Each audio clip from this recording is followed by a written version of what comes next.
کتاب الہاد کی 4 آیات کو ڈاکٹر احمد جاوید نے بار بار دہرایا ہے، ان کی قرأت کی ہے اور ان کی تفسیر بیان کی ہے۔ علم خطا پذیر ہے، عدم جس کا سابق و لاحق نہیں وہ اصطلاحاً وجود نہیں ہے۔ جناب ڈاکٹر احمد جاوید صاحب ناقل الہاد زیادہ ہیں اور ناقد الہاد بہت کم ہیں۔ گویا انہوں نے الہاد کے رد کرتے کرتے الہاد کی اشاعت کا کام کیا ہے۔ اعوذ باللہ من الشیطان الرجیم، بسم اللہ الرحمن الرحیم، الحمدللہ والصلاة والسلام علی رسول اللہ وآل رسول اللہ واللعنۃ الدائمہ علی اعدائہم اعداء اللہ، اما بعد فقد قال اللہ تبارک وتعالی فی کتابہ المجید وفرقانہ الحمید وقولہ الحق ما ضل صاحبکم وما غوا۔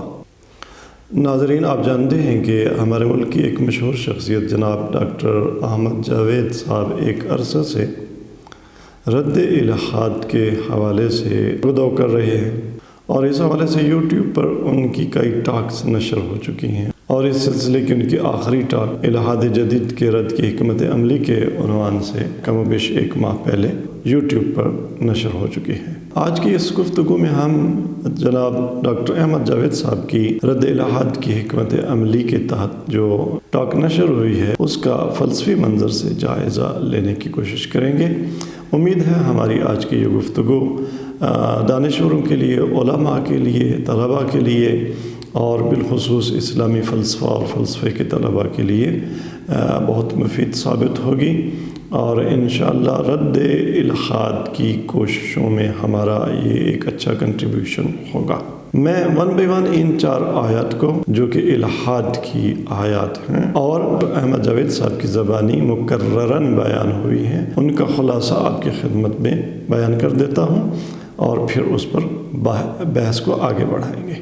اس آیت کو جناب ڈاکٹر احمد جاوید صاحب نے اپنی مختلف گفتگوؤں میں اور اپنی لیٹسٹ ٹاک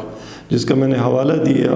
اس میں اس کی کچھ اس طرح سے ایک جملے میں قرأت کی ہے کہ ہر علم خطا کے امکان نہیں بلکہ وقوع کے ساتھ جڑا ہوا ہے۔ دوسری وہ ہے قانون علیت یا لا آف کازیشن کا رد۔ تیسری آیت الہاد جو جناب ڈاکٹر احمد جاوید صاحب نے اپنی مختلف ٹاکس میں بیان کی ہے، وہ الہاد جدید کے پس منظر سے اور میٹیریلزم کے پس منظر سے وجود کی سائنسی قرأت یا تفسیر ہے، جو ان کے الفاظ میں کچھ اس طرح سے ہے کہ وجود یا موجود وہ ہے جس کا حتمی طور پر عدم سابق ہو اور عدم لاحق ہو۔ اس الہادی دعوے کو اور اس کی قرأت کو، اور چوتھی آیا کتاب الہاد کی، وہ الہاد جدید کے نظام استدلال میں علم کی ماہیت کی سائنسی قرأت اور تعبیر ہے، جس کا بیان مختصر ترین الفاظ میں کچھ اس طرح سے ہے کہ علم وجود کو کھرچ کر یا اس کی تجرید کے ذریعے حاصل ہوتا ہے۔ ڈاکٹر احمد جاوید کی اس گفتگو کا جو انہوں نے اپنی لیٹسٹ ٹاک کے پورے ایک پارٹ میں تقریباً بیان کی ہے۔ اب یہاں جناب ڈاکٹر احمد جاوید صاحب کے ان ٹاکس اور بالخصوص لیٹسٹ ٹاک کے فلسفی پرسپیکٹو میں تجزیہ و تحلیل کے حوالے سے ایک بات بڑی غور طلب ہے، اور وہ یہ کہ رد الہاد کے علمبردار جناب ڈاکٹر احمد جاوید صاحب نے کتاب الہاد و مادہ پرستی کی ان 4 آیات کو نہ فقط بار بار دہرایا ہے بلکہ ان کی پوری تفصیل کے ساتھ تفسیر کی ہے، اور اس کا شاہد یہ ہے کہ جن لوگوں نے جناب ڈاکٹر احمد جاوید صاحب کی لیٹسٹ ٹاک سنی ہے یا اس سے پہلے کی ان کی ٹاک سنی ہے، یہ ان کی لیٹسٹ ٹاک 4 حصوں پر مشتمل ہے اور 4 حصوں میں اور 4 پارٹس میں نشر ہوئی ہے یوٹیوب پر، اور اس کا مجموعی دورانیہ تقریباً 1 گھنٹہ 20 منٹ ہے، جس میں سے تقریباً 50 منٹ انہوں نے کتاب الہاد کی آخری ان 2 آیات کو، یعنی الہاد جدید کے نظام استدلال، وجود کی سائنسی تعبیر اور علم کی سائنسی تعبیر، ان کی تفسیر پر وقت صرف کیا ہے۔ اور بطور کلی 20 منٹس میں انہوں نے رد الہاد کی حکمت عملی بیان کی ہے، اور وہ بھی ایسی حکمت عملی جو بذات خود تنقید پذیر ہے اور قابل خدشہ ہے۔ بنابراین آج کی ٹاک کے خلاصے اور اپروچ کے طور پر جو ہم بات سامنے رکھنا چاہتے ہیں اپنے ناظرین کے، دانشوروں کے، وہ 2 جملے ہیں۔ پہلا یہ کہ، اور وہ بھی بالخصوص ایک ایسے معاشرے میں جہاں ان کی سرنڈنگز میں الہاد کے جراثیم پائے جاتے ہیں، ہماری یونیورسٹیز کا ماحول، ہمارے انٹلیکچوئلز کا ماحول، عالمی جو اس وقت ایک فضا ہے اور سوشل میڈیا، اور اس میں جو ایک الہادی فضا بنی ہوئی ہے، اس میں اتنی طول و تفصیل کے ساتھ اور بغیر کسی نقد و تبصرے کے ادلہ الہاد، یوں قراءت اور یوں تفسیر، یہ گویا ملحدین عصر کے ہاتھ میں دستاویز قرار دینے کے مترادف ہے، جبکہ مومنین کے ہاتھ میں انہوں نے، میں سمجھتا ہوں، کچھ نہیں دیا۔ بس مومنین کو وہ الہاد کے سونامی سے ڈراتے ہی رہے ہیں، انہوں نے کوئی اس آتے ہوئے سونامی کے سامنے صد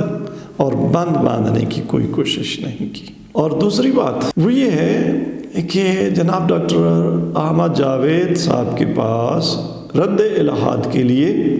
ایک مسلمان فلسفی کی حیثیت سے کوئی علمی مایہ اور سرمایہ نہیں ہے، اور یہ چیز ان کی وہ شہرت جو ایک فلسفی کی حیثیت سے ہے، اس پر ایک بہت بڑا کوسچن مارک لگا دیتی ہے۔ اور اس کی واضح دلیل یہ ہے کہ انہوں نے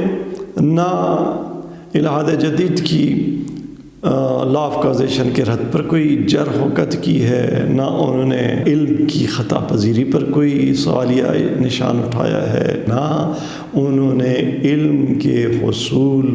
اور علم کی نیچر کی سائنسی قراءت کا کوئی ناقدانہ جائزہ لیا ہے، اور نہ ہی انہوں نے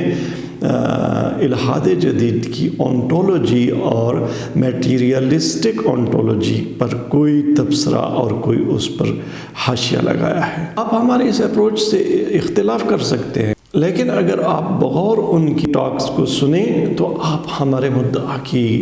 صداقت کی گواہی دیں گے۔ تو گویا جناب ڈاکٹر احمد جاوید صاحب الہاد جدید کے براہین سے مکمل طور پر مطمئن ہیں، وہ الہاد جدید کے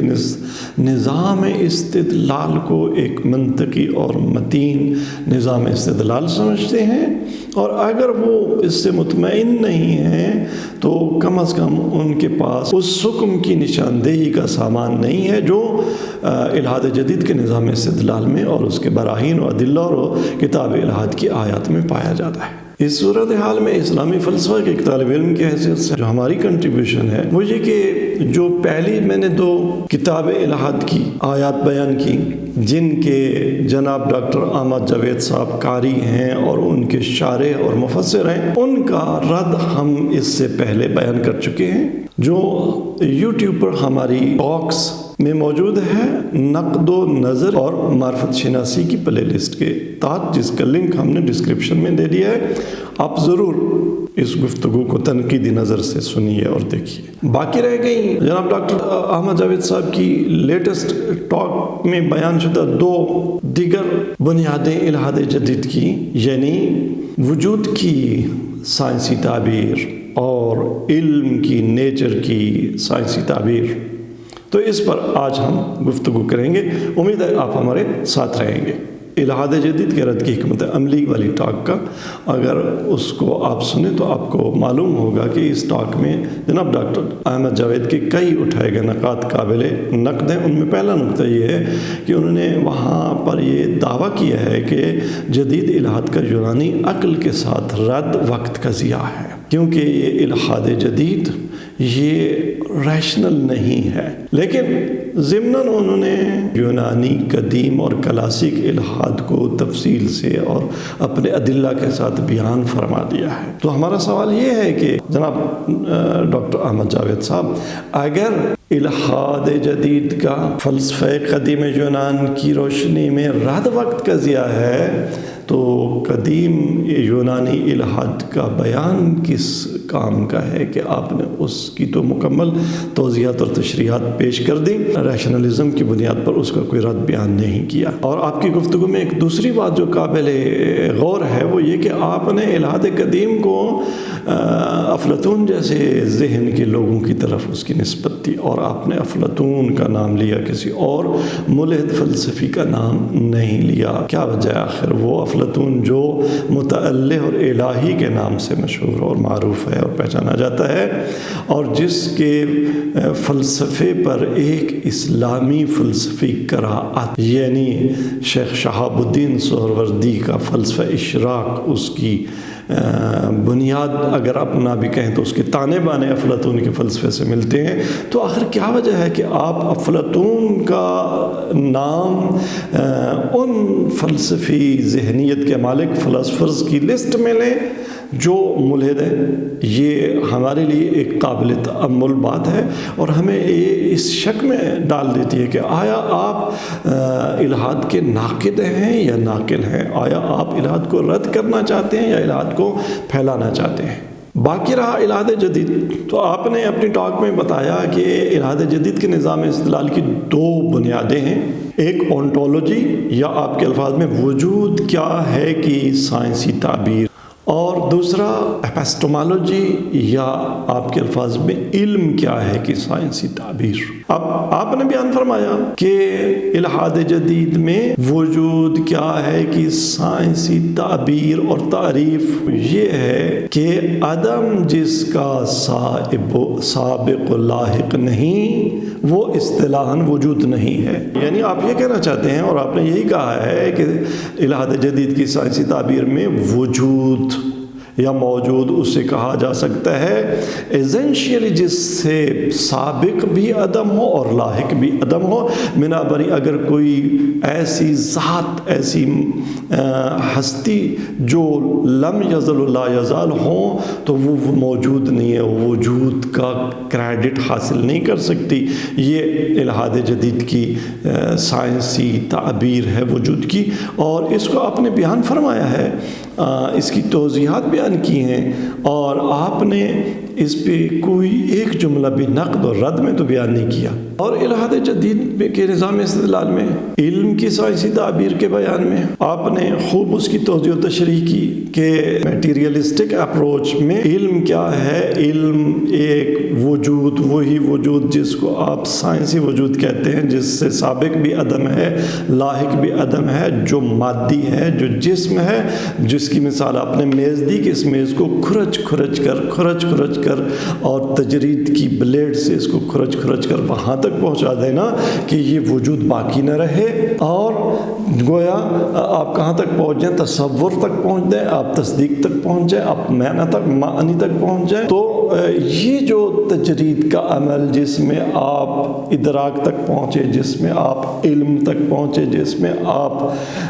فارم اور صورت تک پہنچے، آپ اس وقت صورت پہ پہنچتے ہیں جب وہ سائنسی وجود نابود ہو جاتا ہے۔ تو آپ کہتے ہیں کہ الحاد جدید کے نظام استدلال میں وجود اور روح، بدن اور روح، جسم اور روح، فزکس اور میٹا فزکس قابل جمع نہیں ہے، لہٰذا الحاد جدید کے نظام استدلال میں کوئی ایسا وجود نہیں ہے جو ناسا کے ٹیلیسکوپ میں یا بایولوجی کی مائکروسکوپ میں دیکھا نہ جا سکے۔ اب ہم ناسا کی ٹیلیسکوپ میں کہکشاؤں کا تو مطالعہ کر سکتے ہیں، ان کا مشاہدہ کر سکتے ہیں، اور بایولوجی کی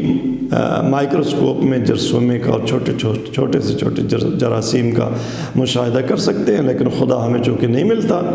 ہم سے مراد آپ کی ظاہر ہے الہادی مکتب فکر ہے، اس میں خدا نہیں ملتا، تو گویا الحاد جدید کے نظام استدلال میں خدا کا عدم ثابت ہو جاتا ہے۔ آپ کی گفتگو کے اس حصے پر ہمارا پھر استفسار یہ ہے کہ اس کا نقد کہاں رہا؟ آپ تو بیٹھے تھے الہاد جدید و قدیم کو رد کرنے۔ آپ نے ماشاءاللہ الہاد جدید کا نظام استدلال بھی بتا دیا اور اس نظام استدلال کے دو بڑے برہان بھی بتا دیے، ان کی مکمل توضیح و تشریح بھی کر لی، اور اس بات کو بھی آپ نے بڑی اذعان کے ساتھ اس انداز سے بیان کیا کہ علم نہ فقط خطا کے امکان بلکہ تحقق کے ساتھ جڑا ہوا ہے۔ اس بات کو بھی، اس کی بھی آپ قائل ہو گئے، تو کہاں ہوا رد الہاد؟ یہ قبول الہاد ہے یا رد الہاد ہے؟ لہٰذا یہ دعویٰ آپ کے ان ٹاکس کو سن کر وہ تقویت پا جاتا ہے کہ آپ فلسفی نہیں ہیں، اور کم از کم آپ مسلمان فلسفی نہیں ہیں، اور نہ ہی آپ نے اسلامی فلسفے کا بے دقت مطالعہ فرمایا ہے۔ اگر آپ نے اسلامی فلسفے کا دقت سے مطالعہ فرمایا ہوتا، اگر آپ نے علامہ طباطبائی کے اصول فلسفہ اور روش ریالیزم کا مطالعہ کر لیا ہوتا، وہ کتاب جس میں ہنری کوربن کے تعاون سے علامہ طباطبائی علیہ الرحمہ نے میٹیریلزم کا بہترین نقد کیا ہے، اگر آپ نے اس کا مطالعہ کیا ہوتا اور اس پر شہید مرتضیٰ مطہری کے آپ نے فٹ نوٹس اور حواشی اور تشریح نوٹس کا مطالعہ کیا ہوتا، تو آپ یہاں خاموشی سے رد نہ ہو جاتے نقل الہاد کا رد کیے بغیر۔ اسلامی فلسفہ اور حکمت متعالیہ کے نظام استدلال میں میٹیریلزم کا اور الہاد جدید کا اونٹولوجی کا سائنسی ورژن اور سائنسی اونٹولوجی کی سائنسی تعبیر اور ماہیت علم کی تعبیر دونوں رد شدہ ہیں، اور اس پر آپ کو کچھ نہ کچھ مواد اردو میں مل جائے گا۔ ہم نے علامہ طباطبائی کی اصول فلسفہ اور روش ریالیزم کا پہلے مقالے کا ترجمہ اردو میں پیش کر دیا ہے، نیٹ پر موجود ہے، ہمارے احباب اور فلسفہ دوست احباب اس کا مطالعہ کر سکتے ہیں۔ اسی طرح سے ہم نے ایک مقالہ ریالیزم مابعد الطبیعہ اور یقینی معرفت کے عنوان سے مجلہ نور معرفت کے اوراق صفحات پر شائع کیا ہے، اس کا لنک بھی ہم شیئر کر دیں گے ڈسکرپشن میں۔ تو ہماری فلسفہ کے طالب علموں سے گزارش ہوگی کہ وہ ضرور ان مقالات کا مطالعہ کریں، کہ ان کے مطالعے سے انہیں نیچر آف نالج کے حوالے سے جو اپروچ ملے گی وہ یہ ملے گی کہ ناسا کی ٹیلیسکوپ ہوں یا بایولوجی کی مائکرواسکوپ، دونوں کے عدسوں کے سامنے جب آپ کوئی کہکشاں رکھ دیتے ہیں یا کوئی ایک جرثومہ رکھ دیتے ہیں، تو جب تک نفس ناطق انسانی اپنا ایکٹیو نہ پیسو، اپنا ایکٹیو رول ادا نہ کرے، نہ میز کو کھریدنے اور کھریچنے والا رول، بلکہ وہ حکم جسے تصدیق کہتے ہیں وہ صادر نہ کرے، تو نہ ناسا کی ٹیلیسکوپ میں کہکشاں ہے، اور نہ بایولوجی کی مائکروسکوپ کی سلائڈ پر کوئی جرثومہ ہے۔ ٹیلیسکوپ ہو یا مائکروسکوپ ہو، ان کے عدسوں کے سامنے کہکشاں رکھ دیں، جرثومہ رکھ دیں، وہ خود نہ کہکشاں ہے نہ جرثومہ ہے، وہ مادہ ہے اور کچھ نہیں ہے، اس کی کوئی فارم نہیں ہے۔ میز دیوار کے لیے میز نہیں ہے، دیوار میز کے لیے دیوار نہیں ہے۔ اگر میز ہے تو انسان کے لیے، اگر دیوار ہے تو انسان کے لیے، اگر کہکشاں ہے تو انسان کے لیے، اگر جرثومہ ہے تو انسان کے لیے۔ کسی شاعر نے کیا خوب کہا ہے، الفاظ خلق ہم بن سب محملات سے تھے، معنی کی طرح ربط گفتار ہیں تو ہم ہیں، بنابراً فرق نہیں ہے، ہم سائنسدان ہوں، ہم فلسفی ہوں، ہم فلسفے کی چیئر پر بیٹھے ہوں یا سائنس کی ہم لیبارٹری میں بیٹھے ہوں، اگر ہم انسان ہیں اور ہم نفس ناطقہ کے مالک ہیں، تو ہماری آدمیت میں علم کی نیچر اور علم کی تشکیل وہ صرف کھریدنے اور کھرچنے کے عمل سے تحقق نہیں پاتی اور کمپلیٹ نہیں ہوتی، مکمل نہیں ہوتی۔ اور علم کی تشکیل میں جس قدر سائنسی وجود یا وجود اپنی سائنسی تعبیر کے ساتھ وہ مؤثر ہے، اتنا نفس ناطقہ کا وجود وہ بھی مؤثر ہے، اور جتنا یہ سائنسی وجود اور فزیکل ورلڈ کی ایگزسٹنس یہ دخیل ہے، اتنا میٹا فزیکل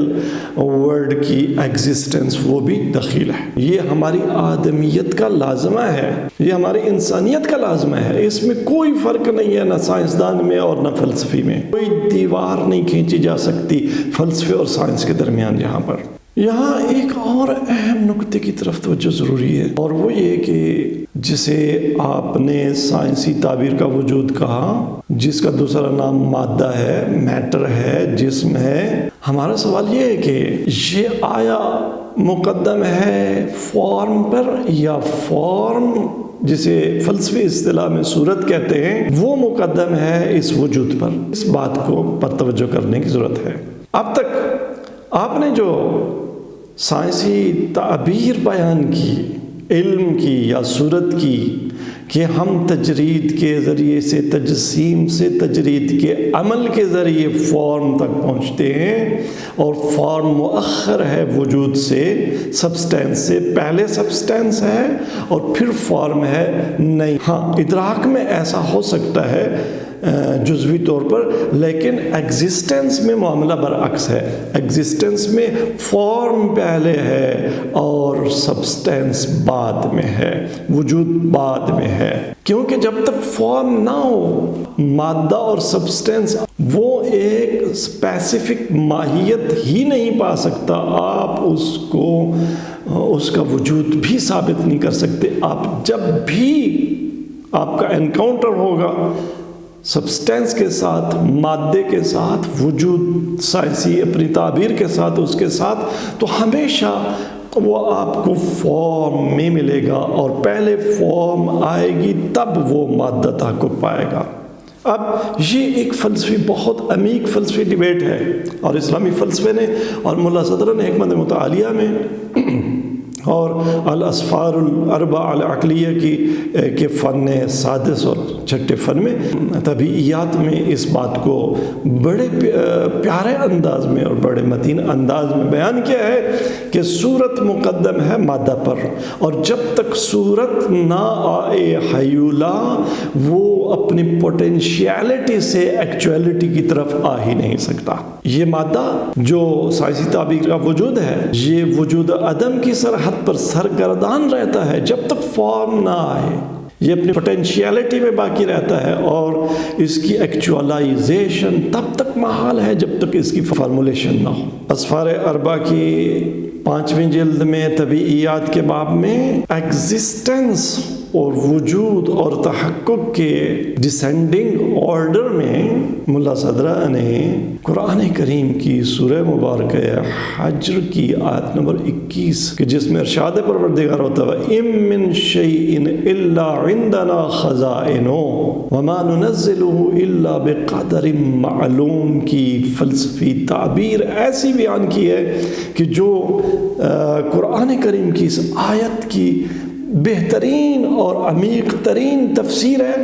بہترین اور عمیق ترین فلسفی تعبیر ہے، الحاد جدید کی، وجود کی اور علم کی سائنسی تعبیر کا بہترین رد ہے۔ لہٰذا اگر آپ نے الحاد جدید کو رد کرنا ہے تو آپ کے پاس کوئی چارہ کار نہیں ہے کہ آپ حکمت متعالیہ کا مطالعہ بھی کریں، اسے ریفرنس بنائیں بھی اور اس کا ریفرنس دیں بھی، اور اس کو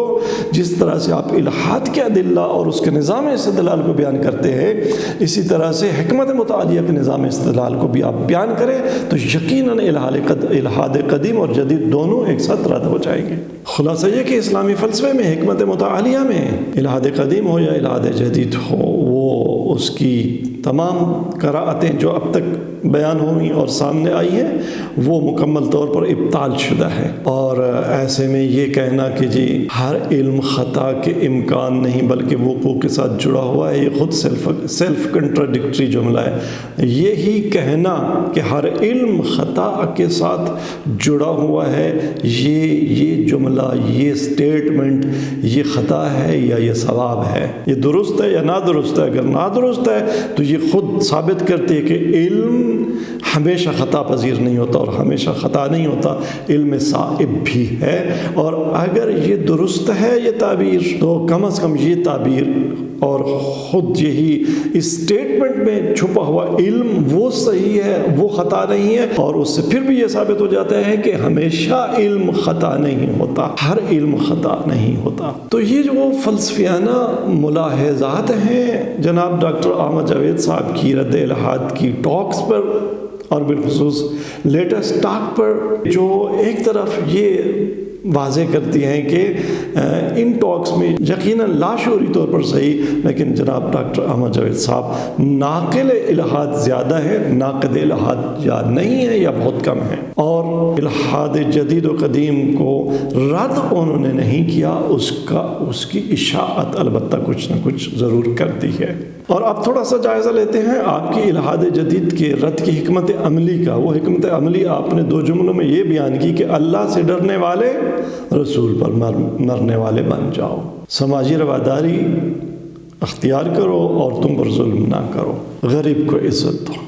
الہاد جدید کے رد پر آپ ایک ایتھیکل جو ہے نا وصیت اور وہ نسخہ لے کر آئے۔ ہم سمجھتے ہیں کہ فلسفی پرسپیکٹو میں آپ کی یہ حکمت عملی بھی مضحکہ خیز ہے، اور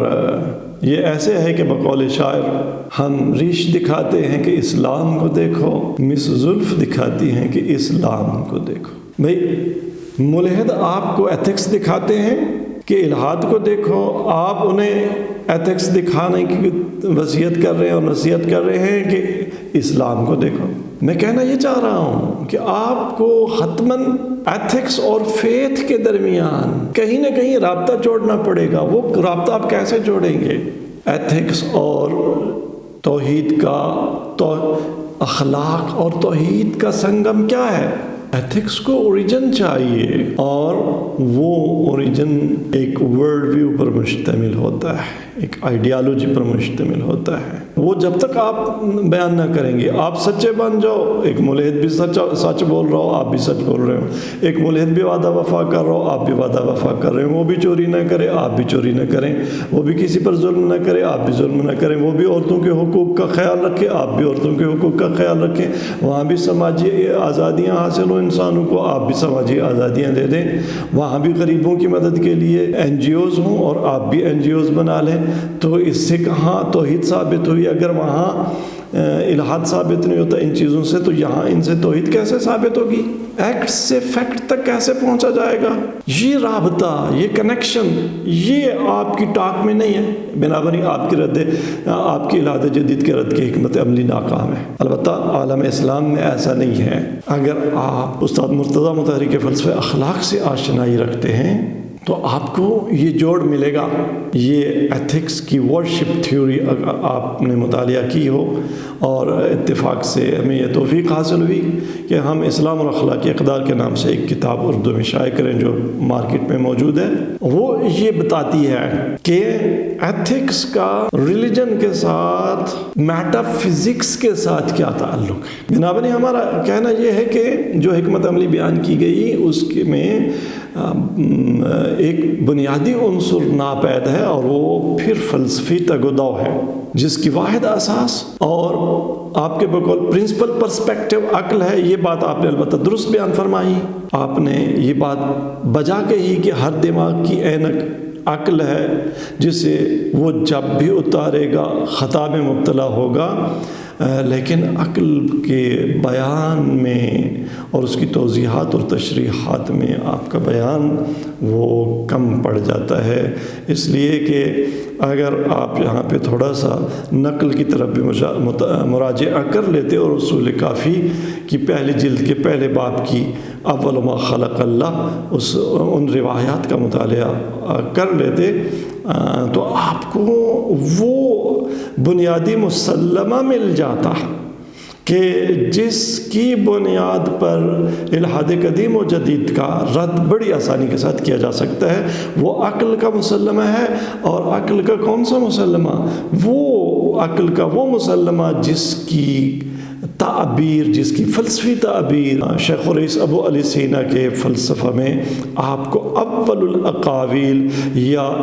امتناع اجتماع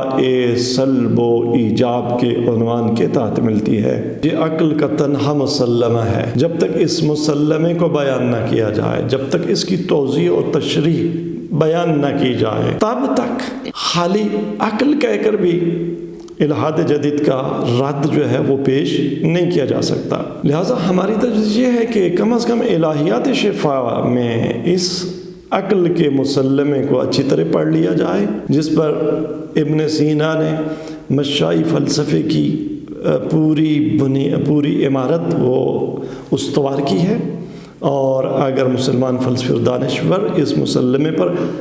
پورے اعتماد سے کھڑے ہو جائیں تو رد الحاد کا شافی بندوبست کیا جا سکتا ہے۔ ہم نے کوشش کی کہ اس ٹاک میں فلسفی پرسپیکٹو سے جناب ڈاکٹر احمد جاوید صاحب کی رد الحاد کی مساعی کا جائزہ لیں۔ ہماری اس ٹاک میں اگر کہیں کوئی گستاخی اگر ہو گئی ہو تو اس پر ہم ہر صورت معذرت خواہ ہیں۔ ہم اس تمام رد و قدح اور تنقید و تبصرے کے باوجود رد الحاد کے لیے آپ کی مخلصانہ کوششوں کو قدر کے نگاہ سے دیکھتے ہیں، اگرچہ انہیں کافی نہیں سمجھتے، اور یہ ہم ضروری سمجھتے ہیں کہ جو ریشنل بیسز ان مساعی اور ان کوششوں کو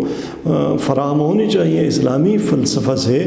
اور بالخصوص فلسفہ مشاع، حکمت متعالیہ اور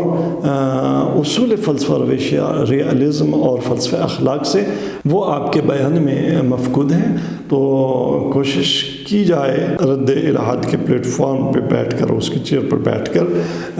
ان ریفرنسز کو بھی دیکھ لیا جائے، تو انشاءاللہ الحاد کے رد کا کافی اور شافی بندوبست فراہم ہو جائے گا۔ البتہ آخر میں ایک جملہ ہم ضرور کہیں کہ الحاد، جیسا کہ اس کی طرف جناب ڈاکٹر احمد جاوید صاحب نے بھی متوجہ کیا کہ الحاد صرف ریشنل نہیں ہے۔ ایسا نہیں ہے کہ ہمیشہ الحاد اس لیے کو ملحد بن جائے کہ وہ خدا شناسی میں خدا تک پہنچ نہ سکا ہو۔ الحاد کی بہت ساری سماجی وجوہات ہیں، سماجی اسباب ہیں، اقتصادی اسباب ہیں، سیاسی اقتصاد ہیں۔ بالخصوص آج کے معاشرے میں بے پدر و مادر ہونا الحاد کے اسباب میں سے ایک سبب ہے، کیونکہ یہ جو نظام خانوادہ اور یہ جو ربوبیت الہی کی تجلی والدین کے وجود میں ہے، لوگوں کا حرام زادہ ہونا اور اس نظام ربوبیت الہی کی تجلی سے محروم رہنا، یہ بھی الحاد میں مبتلا ہونے کے من جملہ اسباب میں سے ایک سبب ہے۔ تو ضروری نہیں کہ ہر جگہ ہمیں فلسفی استدلال قائم کرنا پڑے۔ بہت سی جگہوں پر حلال زادہ ہونے سے، بہت سی جگہوں پر حلال غذا کھانے سے، بہت سی جگہوں پر اقتصادی مسائل کو حل کرنے سے بھی البتہ الحاد کا رد کیا جا سکتا ہے۔ اس باب سے اور اس حوالے سے آپ کی حکمت عملی کہ اچھے مسلمان بن جائیں، وہ الحاد جدید کے رد کی درست ہے، لیکن کسی بھی الحاد کے نظام استدلال میں آ کر اگر آپ اسے رد کرنا چاہیں تو یہ حکمت عملی کافی نہیں ہے، بلکہ یہ حکمت عملی کام بھی ہمارے نہیں آتی۔ اس کے لیے آپ کو اسلامی فلسفی روایت کو ضرور پڑھنا ہوگا اور اس کا مطالعہ کرنا ہوگا، اور فلسفے کے طالب علموں کو ہم نصیحت کریں گے کہ وہ آئیں، ذرا مذہبی روایتوں سے ہٹ کر اور ان سے بالا تر ہو کر کندی اور ابن سینا، غزالی اور ملا صدرہ کی مسلکی شناخت سے بالا تر ہو کر ہمیں پوری اسلامی فلسفی روایت کا دقت کے ساتھ مطالعہ کرنا ہوگا، اور اگر ہم اس مطالعہ میں کامیاب ہو گئے تو انشاءاللہ ہم الحاد جدید و قدیم کے کسی بھی نظام استدلال میں جا کر اس نظام استدلال کے اندر بیٹھ کر بھی الحاد جدید کا بہترین رد انشاءاللہ پیش کر دیں گے، جیسا اور پیش کر چکے ہیں۔ السلام علیکم ورحمۃ اللہ وبرکاتہ۔